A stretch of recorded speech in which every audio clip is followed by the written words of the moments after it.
بسم الله الرحمن الرحيم. عن أنس رضي الله تعالى عنه قال: كان أحب الثياب إلى النبي صلى الله عليه وسلم أن يلبسها الحبرة. رواہ البخاری۔ حضرت انس رضی اللہ تعالیٰ عنہ بیان فرماتے ہیں کہ نبی کریم صلی اللہ علیہ وسلم کو کپڑوں میں سے یمنی سبز دھاری دار چادر پہننا بہت پسند تھا۔ دوستو، سفید لباس کی اہمیت کو بیان کیا جا چکا ہے۔ نبی کریم صلی اللہ علیہ وسلم چونکہ امت پر بے حد مہربان و شفیق ہیں، نبی کریم صلی اللہ علیہ وسلم نے سفید لباس پہننے کی ترغیب بیان فرمائی، لیکن اس کے ساتھ ساتھ دیگر رنگوں کے لباس کو نہ صرف استعمال کیا بلکہ ان کو پسند بھی کیا۔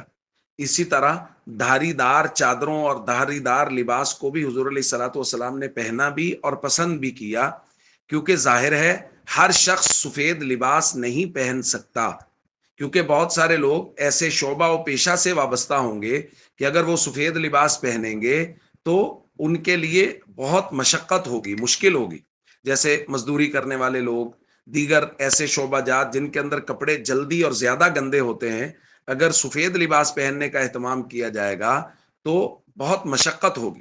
اس لیے نبی کریم صلی اللہ علیہ وسلم نے جہاں سفید لباس کی ترغیب دی، وہاں دیگر بہت سے رنگوں کو اور دھاری دار کپڑوں کو نہ صرف پہنا بلکہ پسند کیا، اور امت کے سامنے یہ بات آ گئی کہ نبی پاک صلی اللہ علیہ وسلم کو سفید لباس پسند تھا، عام حالات میں اس کی ترغیب بھی دی ہے، لیکن امتی کسی بھی رنگ کا لباس پہن سکتا ہے اور اسی طرح دھاری دار لباس پہن سکتا ہے تاکہ یہ امتی مشقت میں نہ پڑے۔